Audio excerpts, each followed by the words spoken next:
What is it, winter in Alberta? Winter in Alberta is different than I used to have a winter in Bulgaria, back home in Europe, Bulgaria.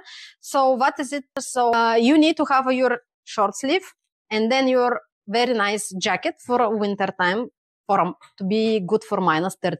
So the life is that organized that everywhere is heated. And you just need to drive with your car, go to store or some heated place, and then you don't really need to be out that late. So what you need to know, it's always sunny and bright most of the time. So you always need your sunglasses, but you need also your gloves and when you go.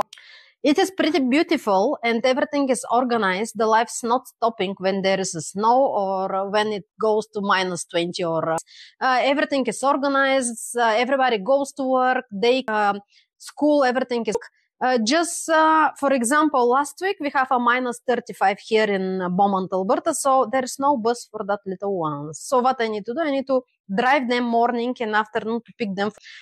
In school, they're going out in when it's still -5. When you need to give to the teacher that little one.